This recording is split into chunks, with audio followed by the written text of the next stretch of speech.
Hello friends, today we will learn Norma occipitalis. Norma occipitalis is found by posterior part of two parietal bone and squamous part of occipital bone and mastoid part of temporal bone. Here you can see this is a mastoid part of temporal bone. Now sutures. Here we can see this is the posterior part of the sagittal suture. This is the sagittal suture which lies between the two parietal bone. Behind we can see this is the lambdoid suture. Lambdoid suture lies between the occipital bone and two parietal bone. Another suture is parieto-mastoid suture.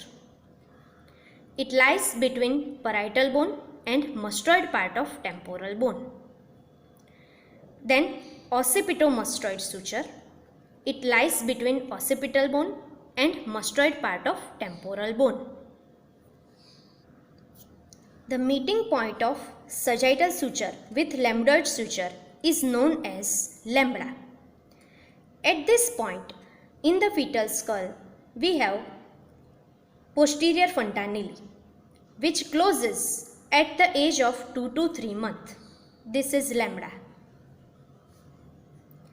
Now here you can see the meeting point of lambdoid suture, parieto-mastoid suture and occipito-mastoid suture. This point is asterion. At this asterion in the fetal skull, we have posterolateral fontanelle, or we can say mastoid fontanelle, which closes at the age of around before 12 months. Here you can see two foramina in the parietal bones. These foramina are known as parietal foramina. It lies around 2.5 to 4 cm in front of lambda. This parietal foramina transmits the emissary veins between the superior sagittal sinus and veins of scalp. The point on this sagittal suture between the two parietal foramina is known as obelion. Now we go downward.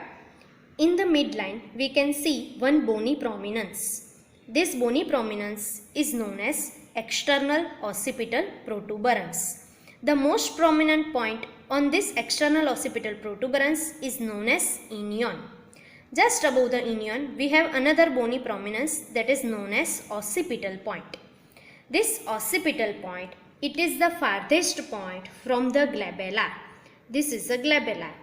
It lies between the two superciliary arches. So the occipital point, it is the farthest point from the glabella.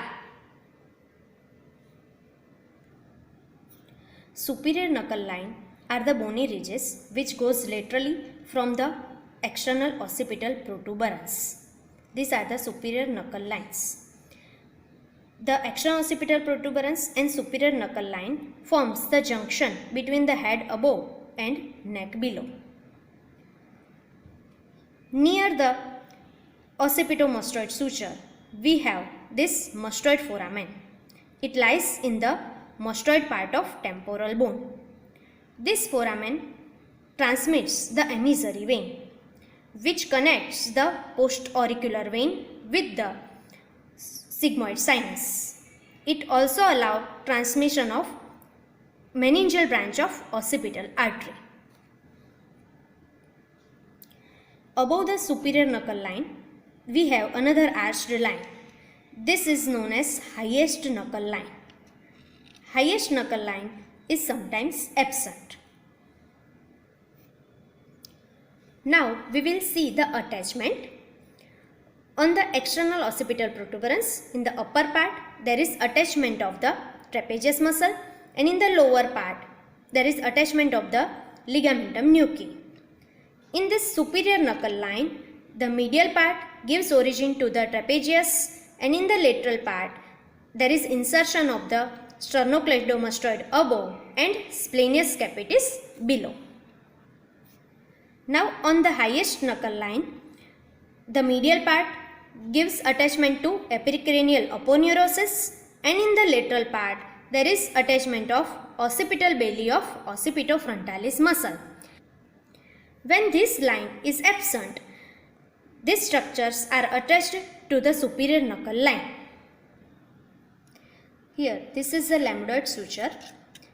It is the common site where we can find the sutural bone. Here you can see this is the sutural bone. This is also the sutural bone.